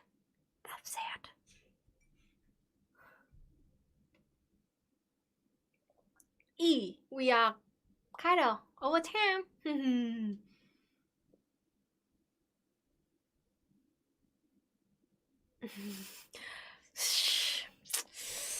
Oh, people like anti-communists with like little teeny tiny knowledge about history still use like Pol Pot. My hair so crazy. Still use Pol Pot as evidence against communism, even though they themselves announced that they were not communists anymore in 1981. And they literally attacked Vietnam, a communist country. And they got a lot of us still denying this, but I did a lot of research on communists and Pol Pot, okay? At that time, there were two, three main parties in Cambodia. The Khmer Rouge is the red party. They are green and white party, okay? And the red, the green, and the white, all three work together. With the red is the leader, the Khmer Rouge. It's the leader, okay? And here's how it works. China supported, I don't know exactly, correct me if I'm wrong, but I don't know exactly. China supported the Green Party, and the USA, CIA supported the White Party. So China and USA indirectly supported Pol Pot. Can you imagine that? This is a fact. We had evidence for it. Okay. So like apparently like China and USA did not support Pol Pot. No, theoretically they did not directly send money to Pol Pot. They sent money and weapons to the parties that were allies with Pol Pot. So this is how it worked, okay? So at that time, at the Pol Pot time, that was the time when like China and USA had like the warmest relationship between each other, because like they both share the same target, like supporting Pol Pot so they can fuck Vietnam up. And then like that was a time when like the Sino-Soviet split too. So like they both have their own purposes for that action, but like it led to one result, that is supporting Pol Pot. And that's why Vietnam had to spend 10 years fighting Pol Pot. And oh my gosh, I'm burning right now. And a lot of anti-communists use that 10 years of fighting against Pol Pot as evidence that Vietnam attacked and conquered Cambodia. Jesus Christ! If Vietnam really wanted to conquer Cambodia, there's no Cambodia in the map right now, okay? I myself, when I went to Cambodia, Siem Reap, I met a Vietnamese over there. And he told me his stories are like, he was the one who volunteered to go to Cambodia and fought Pol Pot in the 80s. And after we won and we left, our soldiers left, he decided, as long as like hundreds of other soldiers, he decided to stay in Cambodia and got married, and now he's owning a pho restaurant in Siem Reap.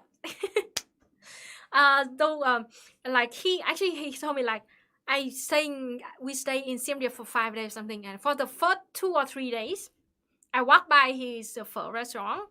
He saw me and he guessed that I was Vietnamese, but he didn't dare to talk to me. So finally on the 3rd day, he like, when we stopped there waiting for our car or something, and he started talking to us, and that's it. That's how we know him. He's still. I really want to go back there and talk to him one day. Yeah, he was a soldier and decided to stay in Pol Pot. He has the Cambodian wife, and they own a small pho restaurant in Siem Reap.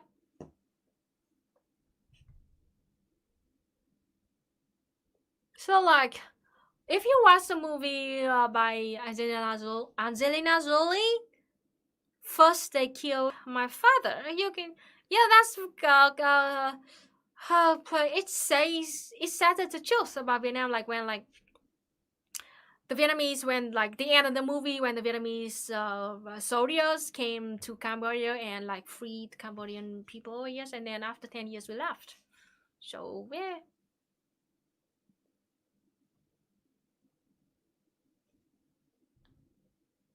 What do you think about?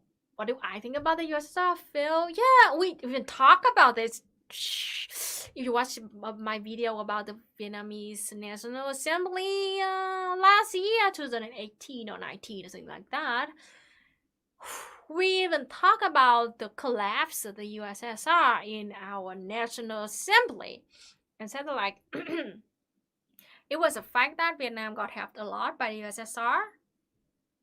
But it was also the fact that there were a lot of problems that caused to that collapsing. So we as Vietnamese communists, we have to learn from their mistakes, learn what they did wrong to avoid it. So that's how we look about the USSR, very dialectical materialist. We recognize the good points and also realize the mistake they did to avoid it. That's my take on the USSR.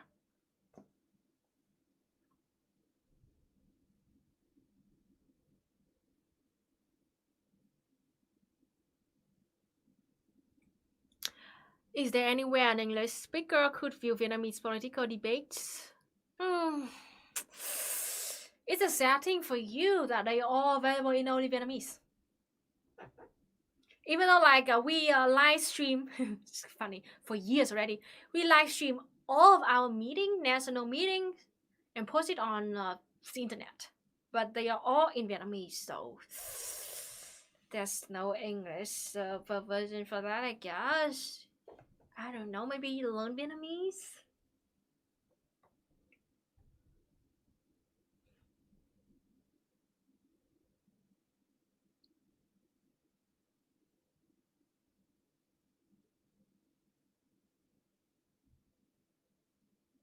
Huh? Vietnam did save Cambodia, but not for noble reasons, but to protect their business interests. And don't forget, Vietnam sees Kampong Krom, very fertilized rice growing area in the Delta. I have to look for more information about this Kampong Krom. But like talking about for not noble reasons.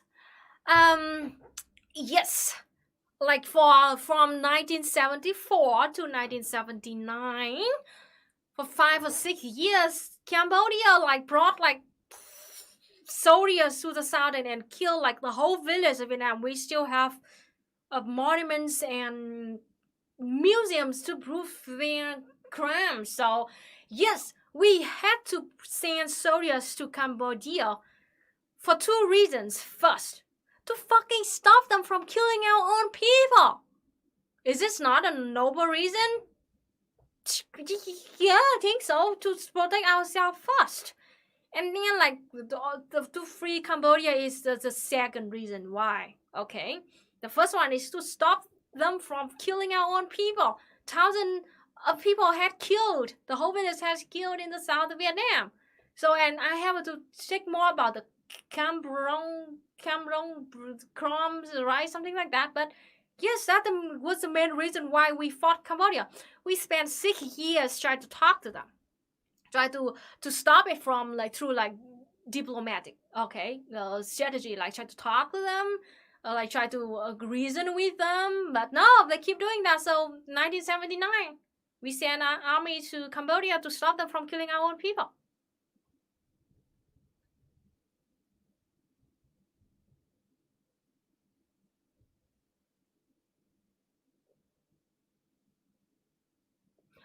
Okay, we are way over time, and I'm tired of talking already. I'm having headache right now. I don't even start me talking about the reforms, the land reforms, okay? I know very well about that because my family was the victim in the 1950s. So please go back to my next week's Mooncast and we can talk more detail about that. I'm so tired. And I said about that a lot in many of my videos too. If you have free times, please check it out. I talk in the video is Vietnam Socialist and some other videos I forgot. Yeah, something like that. And this is the thing that I just want to like. I know very well about land reforms. Okay. See you next week. Bye bye, everyone. Very nice to talk to you here, and thank you our Zero One comrade who teach me how to use Blender. See you next week. Bye bye. If you have any question, go to my Mooncast next week. Bye bye. Oh, I can't even speak normally right now. My throat hurts.